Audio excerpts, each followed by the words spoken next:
Well, Matthew chapter 5 tonight. Matthew chapter 5. I'm going to preach tonight a sermon called Being an Influence in Time of Persecution.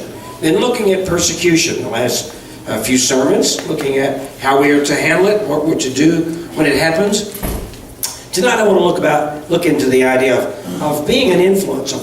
As you are persecuted, others will be watching you. As you go through sickness, as you go through the loss of loved ones, or the loss of the health, or the loss of something, people are watching how you handle those situations. And you are being an influence whether you realize it or not.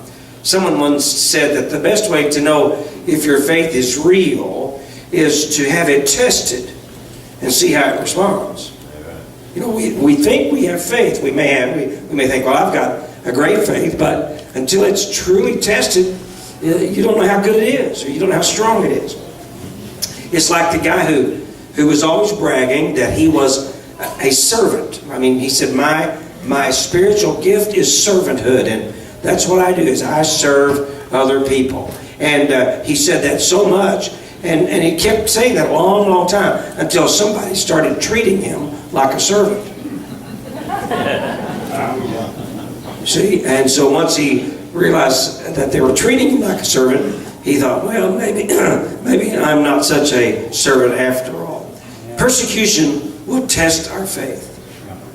It'll let us know, we'll know how durable it really is. And so how you conduct yourself in persecution can make your influence go up, or it can crash it in insignificance. I want to talk to you tonight about Dietrich Bonhoeffer. How many of you have heard that name? Anybody ever heard of Dietrich Bonhoeffer? Okay. Dietrich Bonhoeffer was a German Lutheran pastor. And he was an anti-Nazi dissident. You think that'll help? I'll bet he said it. Okay. If Betty said it, it'll help him. I called Lonnie last night and I said, Lonnie, you better get a sermon ready. And I was still alive this morning, so I called him back and said, no, I'll do it. May have made a mistake. Let me talk about Dietrich Bonhoeffer. He was a member of, as I said, the Lutheran Church. He was a pastor, theologian. And he was a dissident against the Nazis, against Hitler. And he spoke out publicly against him there in Germany. He wrote a book called The Cost of Discipleship, and it was today become one of our most wide-read books over the past several years. Now, what Bonhoeffer did was, in the opposition to Hitler and to the Nazis, he came to America. He didn't come to get out of the problem, but he came here for a conference or to meet with some other theologians, and everybody wanted him to stay because they knew that if Dietrich Bonhoeffer went back to Germany, that his life would be forfeit.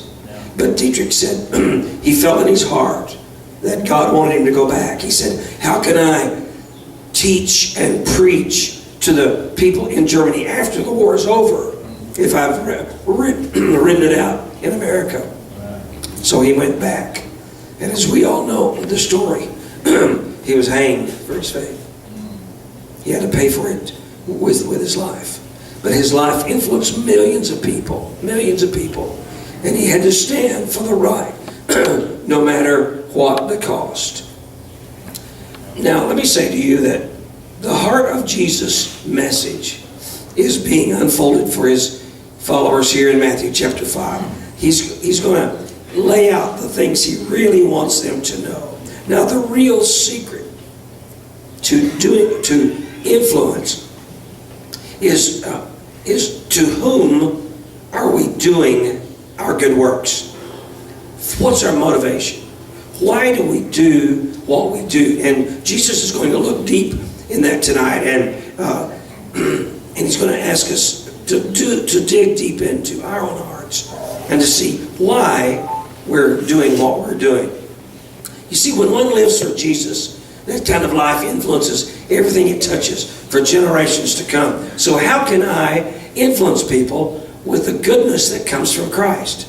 Because whenever I do something good, I do it, and you do too, I do it for the glory of God. Amen. I don't do it for my glory, or we shouldn't be doing it for our glory, but we should be doing it for His glory. Amen.